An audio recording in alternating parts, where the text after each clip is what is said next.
Welcome to Mission Evolution Radio Show with Gwilda Wiyaka, bringing together today's leading experts to uncover ever-deepening spiritual truths and the latest scientific developments in support of the evolution of humankind. For more information on Mission Evolution Radio with Gwilda Wiyaka, visit www.missionevolution.org. And now, here's the host of Mission Evolution, Miss Gwilda Wiyaka.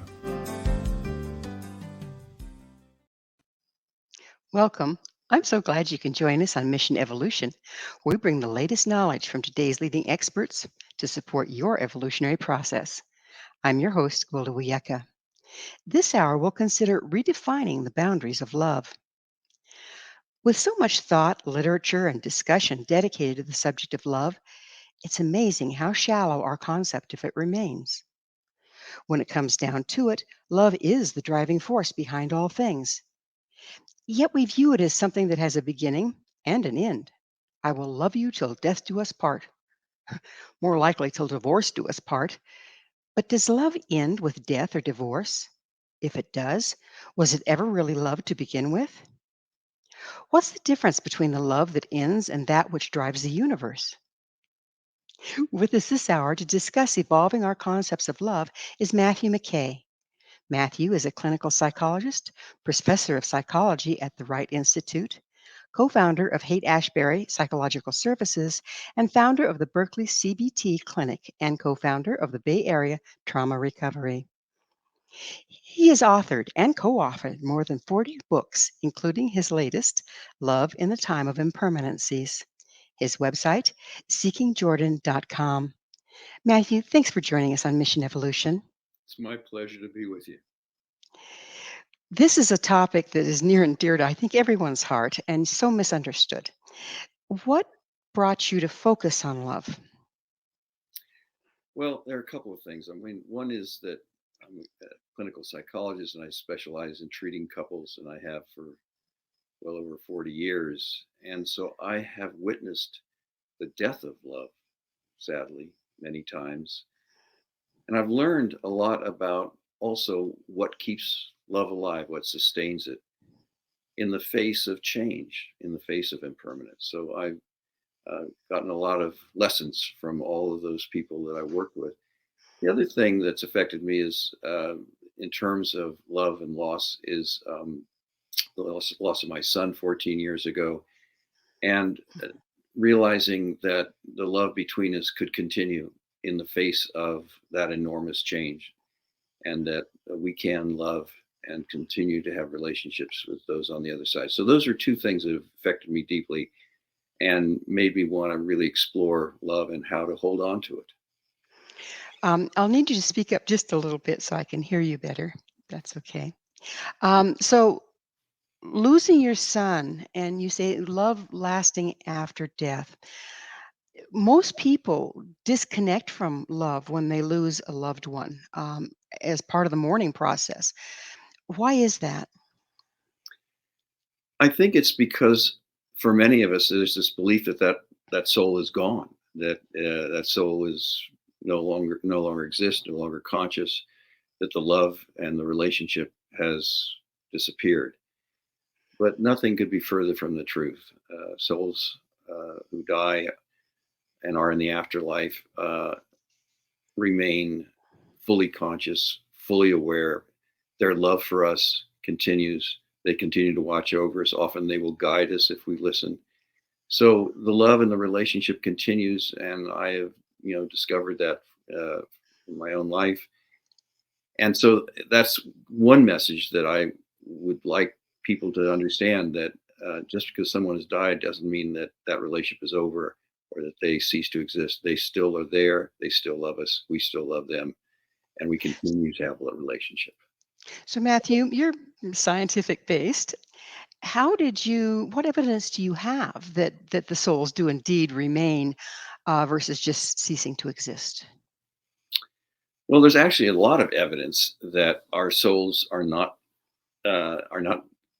dependent on our bodies. We know from near-death experiences that consciousness can leave the body. We know, for example, through the work of Ian Stevenson, the great researcher at the University of Virginia, that that there's very likely is reincarnation. That souls can move, after death from one body and one life to another.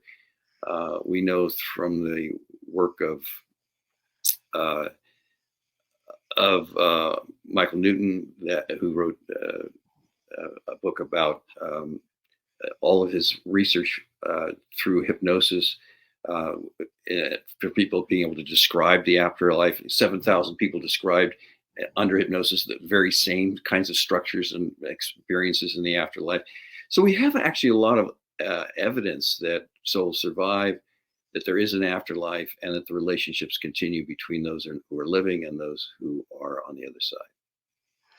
So, what made you connect? What made you believe that you could continue to stay in touch with your son? Well, after his death, I searched for him. It was, finding him. Those, anybody who loses someone that they love deeply, those are the questions. Does that soul still exist, and are they okay? And those are the questions that were burning for me. And I, worked with mediums. I engaged in something called induced after death communication that uses EMDR, eye movement desensitization reprocessing. It's a kind of therapy that is used for folks who have trauma. And I was able to make contact with Jordan in that way. I used hypnosis, past life and between life hypnosis, but what worked best for me was learning how to channel. And after I learned how to channel Jordan, I could have conversations with him anytime I wanted. And he's enriched my life with incredible amount of knowledge and support. So channeling for me was the prime means of really connecting with real conversation, real communication, and I have since for the last 14 years.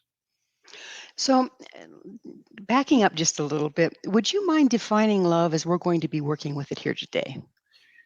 Yeah, I think love is made up of four things. This is in terms of my observation of working with couples. I think it's, first of all, love is it's care. It's actively caring about the well-being of whatever we love, whoever we love, and that's a very active process. And uh, it comes from a deep sense that the well-being of this human matters to me. And the second thing that we need to have love, complete love, is knowledge. We have to see that person. We have to understand who they are. We have to see what they fear, what they need, what their all of their understand their formative experiences, uh, their preferences, their aversions, their emotional pain, their worldview. Everything. We need to know that person. We need to see them. And if we love without knowledge, it's projection. We're making that person up, and it, in my view, is not authentic love. So care, knowledge, and the third element is compassion. And compassion is recognizing that what we love suffers. It has that person struggles. They have pain. And recognizing that pain. And so compassion is two things. One is seeing the pain, knowing it, being aware of it, but also having a commitment to the well-being and care of that other person. And the final thing is intention. And I think what has become clearer and clearer to me is that love is not a feeling; it's action. Love is doing. And so we sometimes talk about, falling out of love, the feeling of love is gone, so forth. But the feeling is not love. The feeling of love comes and goes. What stays is the intention to act on love, to bring love into our daily behavior. And so intention is action. And the intention is turning care, knowledge, and compassion into something that we do. So, How does that differ? Okay, all the religions of the world that I know of speak of love and, Jesus' commandment, love one another. Well, that's lovely, but what if we don't know each other? There goes the knowledge. What if we don't have any inside knowledge to understand what the other person is suffering without just imagining it? And then that's projection. So how does it differ, the love that's been spoken about for eons that tends to drive the universe, if you will, and the love that you're talking about? Well, the love that we talk about in terms of driving the universe is the love for the divine, the love for all there is, for the core or central consciousness in the universe. So, and everything is connected through collective consciousness, and the love for that is kind of an abstraction. It's caring for all without really knowing. And I appreciate what you're saying. We can't really, somebody who lives in Pocatello, Idaho. I don't know them. How could I could love them? I can only love them as that they're part of the human race, that they're part of all. But again, that's an abstraction. The love between souls is one that requires knowledge. If you don't really know that person, you don't know what's going on for them, what they struggle with, what's inside of them. We just have kind of an abstract love, not a love of action. So if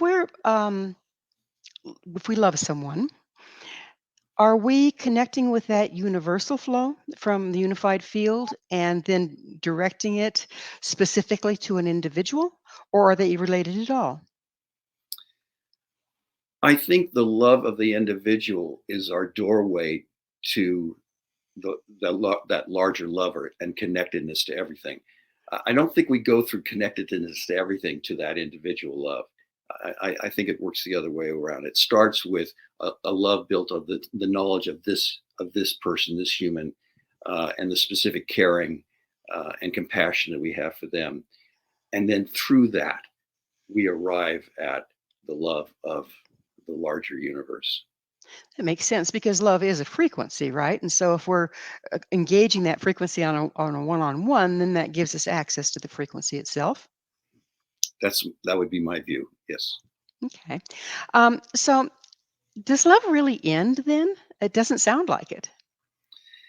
Now that's my understanding. Well, let's put it this way: in a material world, everything is impermanent, and we have constant change. And our task here is to learn how to love in the face of impermanence, in the face of change, of loss, of pain. And so and we appear it appears many times that we lose love. We lose love through rejection, through death, through various changes that occur in a relationship. Somebody moves away, somebody loses interest in us, and it appears that we lose love. In fact, on a spiritual level, once love is ignited between two souls, it will continue, and it continues in the afterlife. And so we may appear to lose love here, but in fact, love continues. Once it's ignited, it is actually eternal. But So that goes with the frequency idea. So by what you're saying, we don't really lose love, but we do disconnect from it.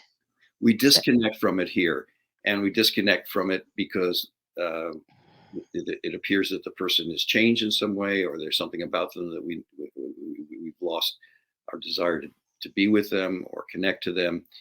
Um, but mostly, what causes us to lose love is judgment. Is actually um, organizing the world into good and bad, and that's really, in my observations, what of the couples that I've observed losing love is that what happened first is they began to have judgments about each other. Uh, this was bad, and that's bad, and when he or she does such and such, that's bad. Uh, and these judgments then harden and calcify, and they begin to crowd out love, and they also crowd out and make more difficult enacting love. Remember, we talked about love being intention, being able to act on care and knowledge and compassion.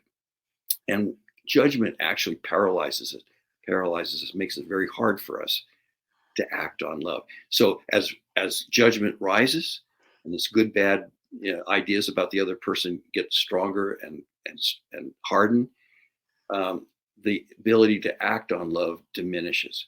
So both things start to operate in the apparent loss of love. So it sounds like that the love you're talking about is very conditional and self-centered, like with an agenda. You'll meet my needs, and if you don't, that's bad, and if you do, that's good. How does that differ from really connecting with love for another person? That's a really good point you're raising. For many people, the experience of love, or what they think is love, is conditional. It's like, as long as I feel love, then I will act on love. As long as I need and desire you, I will act on love. As long as I am attracted to you sexually, I will consider myself in love. As long as I depend on you in some way, I'm calling that love. Well, none of those things are love. And we get confused about that. We think feelings are love. We think dependency is love. We think need is love. Well, we're taught by media and everything else that love is a commodity. Yes, that we have to go out and seek and earn and be beautiful for, or whatever. I mean, isn't that conditioned into us? That idea that love is conditioned, that it's something that we can obtain, and it's something we have to find and win and be deserving of in some way. Yes, that's a very unfortunate product of our culture. But in fact, love isn't any of those things. Love is action. Love is behavior. Love is enacting care, knowledge, compassion every day of our lives. And so we think that it's something that we just have, but it's not something we have or possess. It's something that we do. And it's something we do at all these moments of choice every single day of our lives. So I guess that's the first thing that's so important, is to kind of redefine love. It's not something we possess. It's not something we feel. It's something we do. That's interesting. You have repeated several times now that love is an action. It's something that we do. We can't just be and love. No, because what is being in love? It's just a temporary state. It's like the feelings of love come and go. And I'm sure if you think about it, even the people that you apparently love the most deeply in your life, that feeling is there sometimes, and it's not there sometimes. Well, we're gonna have to pick up on doing on the other side of a commercial break. Oh, I'm sorry, I lied. We have more time than I thought. So continue with that, would you? So we think it's a feeling, but it really, if it was a feeling, we know from our own experience, that sense of love, even the love of your children. There are lots of times when you don't feel anything at all. It's like the kid's annoying and it's creating problems, and they're having a fight, and you don't feel love at that moment. And if Where does it go? Where does it go? it's just a feeling. That's the point. Love is not a feeling. Love is, what do I do what do I do with my child? For example, let's take an example of a parent comes home from work. They've had a really bad day. They're anxious about their job. They're struggling, and their child has had a bad day too, and needs a lot of attention and support. And Now we are going to have to pick up on that thought on the other side. So we'll talk about where does love go when we get annoyed. But after a short break, Matthew and I will return very shortly. So don't go away. This is Mission Evolution, www.missionevolution.org.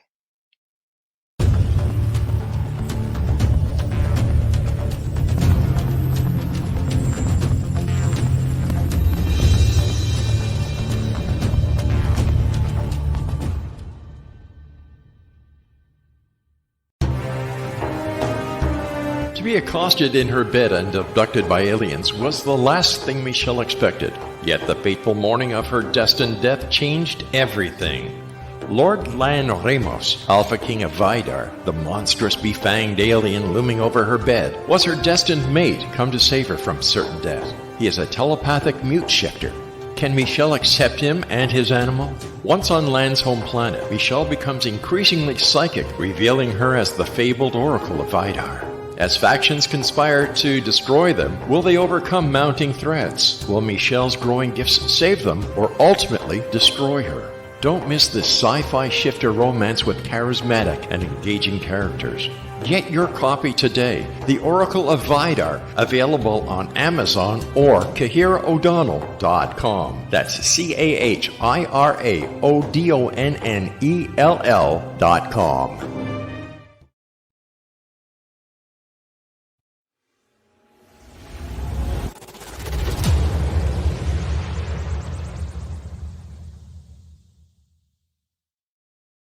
So I was watching the X Zone TV channel last night when I was abducted by aliens, and they kept repeating to me over and over again, simultv.com, simultv.com. What's simultv.com? That's what I asked them. They had it written on the side of their UFO. How do you spell that? UFO. No, I mean simultv.com. simultv.com. simultv.com. Right. simultv.com. Interesting that you were abducted by aliens in a simultv.com UFO last night. Oh, yeah? Yeah. Now that you mention it, I remember now last night I was awakened from a deep sleep. My great-grandmother was standing there. She said she'd come from the hereafter to tell me about simultv.com. She even spelled it out for me. simultv.com, sonny boy. simultv.com. simultv.com, sonny boy. Wow. Yeah. Guys, you'll never guess what my psychic guru just told me. simultv.com. Exactly. Are you guys psychic too? Of course. We all know about simultv.com. simultv.com.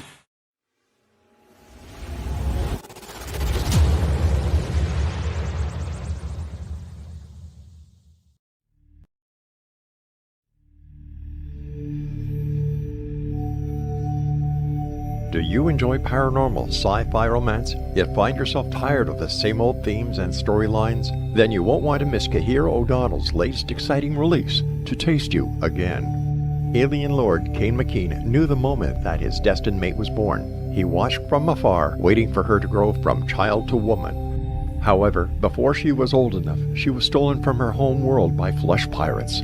Cain searched 10 long years to find her held in a suspension chamber, a 10-year-old girl in a woman's body. He rescued her and swore to give her time to grow up, but with his very life depending upon winning her as a mate, has he waited too long? Get your copy today. To Taste You Again by Kahira O'Donnell is now available on Amazon or CahiraO'Donnell.com.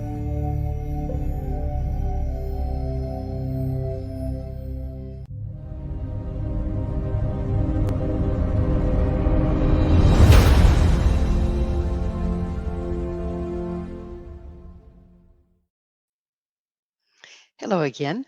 This is Mission Evolution, missionevolution.org. We're dedicated to unification and evolution of consciousness. With us this hour discussing the evolution of love is Matthew McKAY. His website, seekingjordan.com.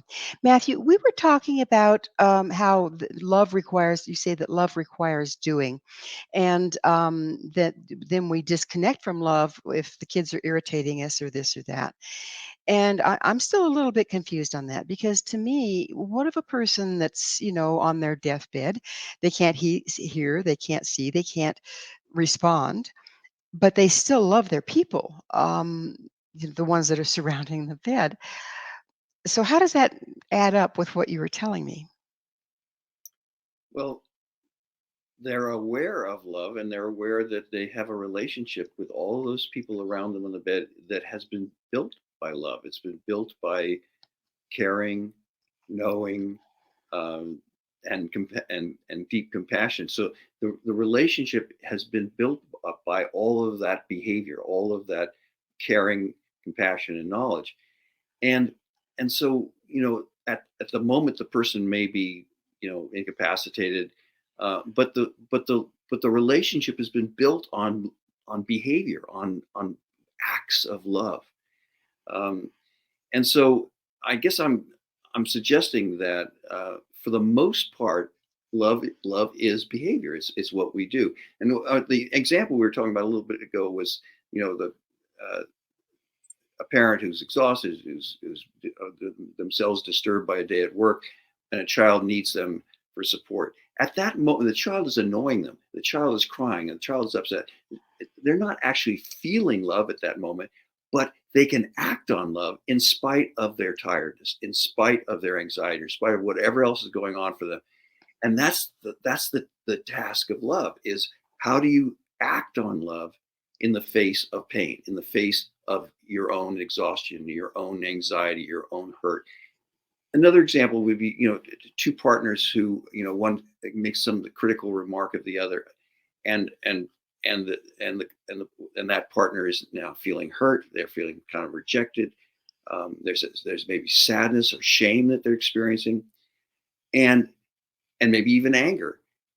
And the question then is, and they're certainly not feeling love at that moment. So the question is, how can they act on love in the face of that pain and distress? What would love have them do at that moment? So what you're talking about is our emotions, our day-to-day life disconnects us from the flow of love, and we have to take action to re-engage it. Right. Okay, that makes sense to me.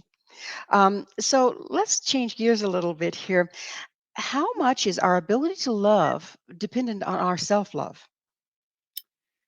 Yeah, well, that's really very, very important question. And it's a tremendous challenge to love someone else when you don't love yourself. It's like trying to, it's almost like stepping into space without having any foundation underneath you. And really, it goes back to something we were talking about a little earlier, which is the issue of judgments. What gets in the way of self-love is judgments about ourselves. This or that is bad about me. This is wrong. This is bad. I have to hide this or that. And so these judgments that we have about ourselves actually block our ability to see, appreciate, and love ourselves. Don't those judgments drive us out of authenticity, and therefore we aren't who we are to love in the first place? Oh, we end up hiding, and so that those who want to love us can't really see important parts of us. They can't see our vulnerability. They can't see our pain, and we're hiding from these things that we think are bad about us, and judging them and evaluating, and afraid that those who might love us will evaluate and judge them as well. And so it ends up blocking both our love for ourselves, but it makes it hard for other people to know us in a level and in a way that they could love us too. Exactly. So it really gets in the way, and so it goes back to actually learning to observe yourself and just observe your experience without judgment. And so one of the things we try to teach people to do is to just, it's a kind of a meditation where you just observe what's happening with you. You observe what's going on in your body. You observe what emotions are showing up, what thoughts are showing up, and just observe your experience, and then notice when there's a judgment, and let it go, and just come back to the experience. Notice when there's a judgment, let it go, come back to the experience. So being able to observe without judging, with acceptance, that's really a very first and important step. The other thing is to know about our own pain, to face our own pain. You can't have compassion for yourself if you're not aware of your pain. And so to allow us to allow awareness of, what hurts, what am I struggling with? Where's my suffering? And if I can allow myself to see that, then I can start to build compassion and a sense of appreciation that I am a human that struggles and suffers. So again, pushing past judgment to actual awareness is really an important step for self-love. So one of the things that, again, as you're speaking, comes to my mind is most of us are so far conditioned out of self-awareness and self-love that taking those steps never enters their mind, and they don't want to face the pain that involved in doing so to start out with. So once you find that you are in a situation where you're willing to go into that, willing to become self-aware, willing to become more authentic, but your partner is not. And there becomes more and more hurt as a result. What steps do you take then? Well, I think self-awareness is important and necessary for self-love. Now, if self-awareness leads us to be authentic and to say things that our partner struggles with, uh, that's something that then we work with something I call inquiry. It's like, okay, so my partner's having a reaction. They're in pain. There's something that something's happened to them. So they've reacted to me and what I've said and what I've done. And now my job is to actually find out more about what's happened to them. And also to drop judgment. They're not bad. They're not wrong because they're in pain. They are just struggling. Let me understand what that pain is. And so we encourage a kind of interview process where I find out what has happened to my partner. What are their feelings? What is their pain? What's going on? What is their need at this moment? And the inquiry process opens that up. So we get past whatever it is that hurt them, and we learn about what actually is going on and validate that. So, failing all of that, how do we maintain love and also discern appropriate proximity if the person continues to be damaging to us? Well, if the person continues to be damaging to us, we have to set boundaries and limits to protect ourselves uh, from pain, but also from destructive processes. So there's no, you can continue to love someone and have boundaries. You might, for example, realize you can't live with that. There's a partner, but we can't live together because it's toxic in some way. It's damaging. Um, but I can still love that person and actively care for them in ways as long as I hold on to that necessary boundary. So yes, love sometimes requires us to get some distance from the beloved in order to protect ourselves. But that doesn't stop love, and it doesn't stop the intention to care for that person. I think that's such an important point because doesn't that just bring us right back to, okay, someone dies, we shut off our heart to them because it hurts too much to keep it open, thinking they're gone. We go through a divorce, we shut off our heart to them because it didn't work out and therefore they're not meeting our needs. Um, but every time we do that, we're losing a part of ourselves to that, aren't we? We're losing the part of us that loves them. We've abandoned that part of us, uh, and and yet that love continues even though we're not aware of it, and we've just shut that awareness off. So I, How can you, I'm sorry to interrupt, but how can you tell, like you're in the grieving process, you've gone through a divorce, things just could not be reconciled, and discerning a distant proximity was important. And at first, people tend to be angry and polarized and all those things that are part of divorce. How can we re-engage without making ourselves vulnerable? And the same question would apply to how do we move through our process and re-engage with somebody that's crossed over? yeah. So how do you hold on to love when that person has rejected you in some way, or died? Um, Well, again, love is this really active process. And so the first thing we have to do is get past judgment. This good bad thing, that person's bad. They've done something to me. They've hurt me. They've pushed me away. And we have to kind of move past that to, okay, um, they wanted to change the relationship. Uh, they needed to have a different kind of relationship with me. Um, and now the question is, can I hold on to caring for them? Can I continue to know them? Can I continue and understand them? Um, can I continue to have some compassion for their pain and some intention to to, to give something to them, some active form of love? And it might be just saying, "I forgive you for for what you've done, for hurting me," or it might be, "I still care for you. If there are things that we can do to hold on to some kind of relationship together, I would like to do that. Doesn't I can let go of this marriage, but but I don't want to let go of you, and I'm going to continue to care for you and be there for you if you need me. We can make commitments like that in the face of the hurt, in the face of the loss. So we're talking about, like we were hoping to, evolving the way we love. What do you see as being the result of being able to evolve the way we love, to not shut down just because our agendas weren't met and we have to go a different direction? Yeah. So being able to love in the face of pain, in the face of the relationship changing in a way that we had hoped it wouldn't. That is the crux of this new era of love. That we can hold on to love even though the relationship has changed, even though there's so much that's impermanent. And the essence of love is those four things: knowing that person, caring for that person, having compassion for that person. We can still do all of that. We can still have all of that, even if the relationship has changed, because we're committed to loving.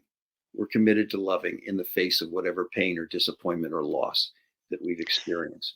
So it sounds like a real balancing act, discerning proximity. It might be never speaking to the person again, but you can still love them and actively wish them well, and still be connected with love, whether they can reciprocate or not. Is that pretty much what It you're looking doesn't at? matter whether they can reciprocate. Yeah, Love, exactly. love lives inside of us, and it's something we decide to do. Isn't that one of the most unfortunate misunderstandings, is that we think of love as something that we manipulate out of someone else.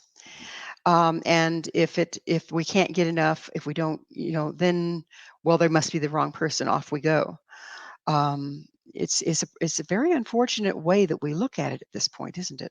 Yeah, it is very unfortunate that it's something that we're going to get from somebody else, as opposed to something that that starts with us, and it has everything to do with our behavior. And one of the things that I try to teach the couples that I work with and people that are struggling with love is something called a morning intention. A little meditation in the breath focused meditation, and then there's a morning intention.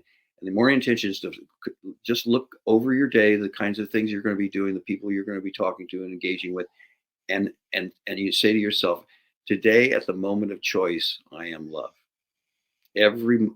Today at the moment of choice, I am love. And the moment of choice is when you're upset, when you're feeling a strong emotion, when something is hurting you, when you have strong desire. These are all moments of choice that show up throughout our days and all of our different relationships. But today at the moment of choice, I am love. So there's always a choice. Am I going to just act on that emotion, or on that anger, or on that sadness, or on the pain, or on the desire, or am I going to act on love? And to be aware of that choice all throughout the day. So that's one of the things we try to turn that intention into an active engagement and active behavior throughout the day.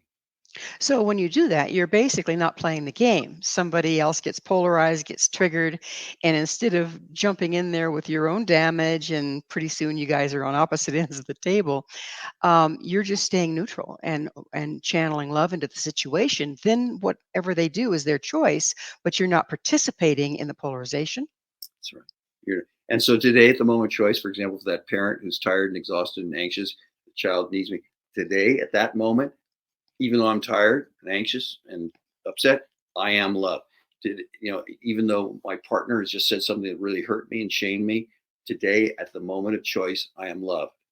And so those choices exist all throughout our days and every one of our relationships, and learning to recognize them, and that I have that choice, whether to act on my emotion, my desire, and what have you, or on love, is a crucial part of changing our trajectory from self-focus and concern for myself and what can I get from other people, to what can I be? How can I be love with others? I really love that concept. It takes a lot of reprogramming, though, doesn't it? So every time you're stopping, you're not going into that neurological rut of response from your history, but rather making a choice in the present time to be present with love. Absolutely. And that choice is recurring. It happens dozens of times a day. And to notice that as it happens in real time, and that I have that choice, instead of being on automatic pilot. Oh, I'm angry. Boom. I start being aggressive and attacking, or I'm sad. I'm just going to withdraw. instead of just acting on our emotions, acting on that intention to love in the face of those painful emotions. Matthew, do we have a lot of processing that we need to do in order to go there? Because it seems to me like there's unprocessed grief, unprocessed anger. That's what's cropping up in us when we're triggered in the moment. So if we're going to stop and act on love, are we also confronted with the pain of our history? Yeah, I guess I would use the word, instead of process, I would use the word acceptance. It's like to accept our experience, to accept what's happened, and accept the pain that's happened. And if we haven't accepted that pain and haven't accepted those experiences, we're avoiding them. We're pushing them away. So every time something triggers those painful emotions or experiences, we go into avoidance mode. And avoidance is almost the opposite of love. It's disconnection. Right. And Right. and love is connection. So yes, if we have not accepted some of the painful parts of our lives and our histories and our past, and the painful emotions that show up for us at times that we don't have make room and allow them, and as soon as they show up, we're in avoidance mode. Love really gets shut out then. Right. So it's coming close to that time. I have to ask you, Matthew, what is your mission?